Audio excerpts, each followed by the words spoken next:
Hi, my name is Josh Vogel. I'm from www.theslothReport.com. Today I wanted to follow up with my white belt advice from last week. Last week I talked about how it's confusing when you first start to roll and there's a lot of moves and it's hard to remember all the moves. So the solution that I found is to learn one move from every position and just focus on that. Just one move. Mount, side mount, guard, top, bottom, and just keep it super simple. Now, once you have one move from every position, or even if you just have one move from one position, the next step is to troubleshoot it. So you start sparring, you slap hands with your partner, you try your move. The move fails. 9 times out of 10, when people first start, they don't remember what happened. I tried the move, it didn't work. Okay, well, why did it not work? I don't know. So my advice to you is to develop an internal video camera. And what I mean is when you roll and you try your moves, I want you to try to develop a really, really good and accurate memory for what happens during your rolls. The better you get at this, the more easily you'll be able to remember what happened. Like, you know, I've been doing this for a long time, so earlier today I had 5 rolls, and I remember a roll with a really good brown belt. I was on bottom of half guard, and he had his left hand on my right knee, and I was trying to elbow escape, and I tried to grab his wrist and pull his wrist up, and his weight was too far forward, so it was hard for me to break his grip off my knee. I pretty much remember what happened for most of the roll. There's some things that are blurry, some things that are, you know, unclear. I can't remember exactly everything, but I remember the move that I was trying to do, and I remember what he did specifically to stop me from doing the move. And now my next step is to troubleshoot. Okay, so his weight was too high up. I was trying to pull my right knee up to elbow escape to get my closed guard back. He was blocking with his left hand, and because of where his weight was, I couldn't break the grip. So now I have to look for a solution to that. And I can either try to figure out the solution on my own, or I can ask somebody else who might have a better idea of how to solve that particular problem. And that's what my advice is to you as a white belt. You learn a move, and let's say the move is closed guard, X choke. I get closed guard, I try to put my right hand into their collar with a cross grip, and as I'm trying to feed my left hand into the collar, they block my bicep, so I can't get the hand in. Okay, I tried my move. Didn't work. What happened? They blocked my bicep. I could no longer try to get my second hand in. So now your next step is to either try to figure out what to do on your own, or in addition to that, talk to somebody who is more experienced than you, maybe your teacher, a fellow training partner, or the person who you were rolling with that blocked your bicep. You could ask them, okay, well, you blocked my bicep, how do I counter that? Everybody should be willing to help you. If they're not willing to help you, there may be some other issues there, but for the most part, people in jiu-jitsu should be willing to help you solve your problems and help make you better.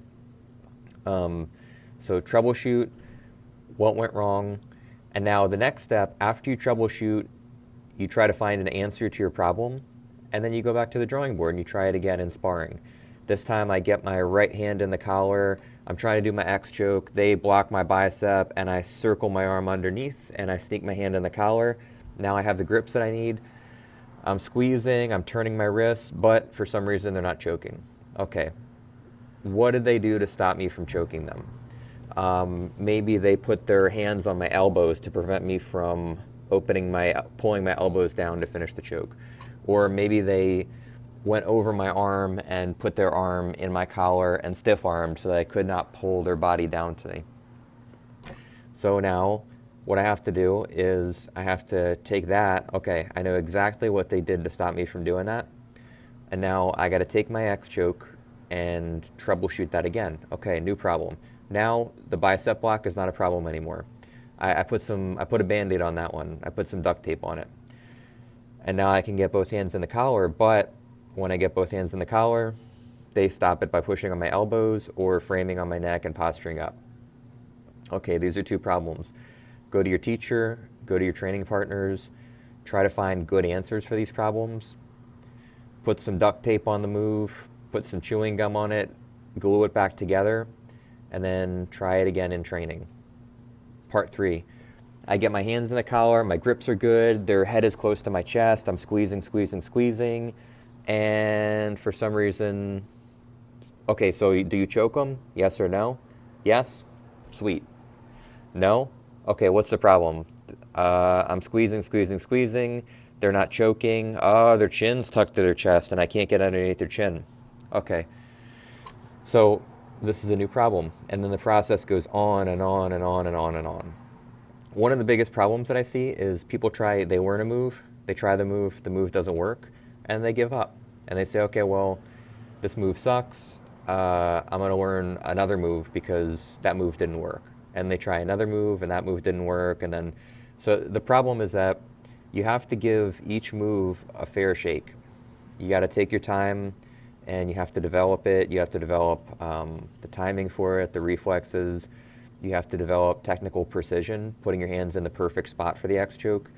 And then what happens is once all those things, all those nuts and bolts get tighter, the move goes from working 10% of the time to working 20% of the time to working 50% of the time. Your goal is to try and make it work 100% of the time. It's never going to happen, but that's what you're aiming for.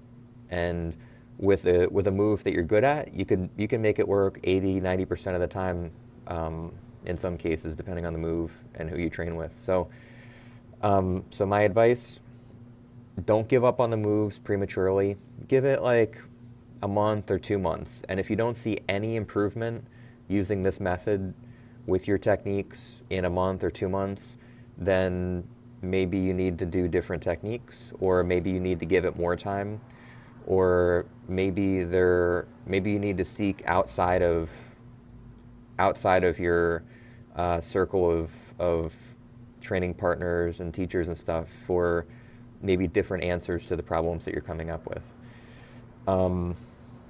Cool. So in a nutshell, learn a move, try a move. Did it work? Yes or no? Yes? Sweet. No?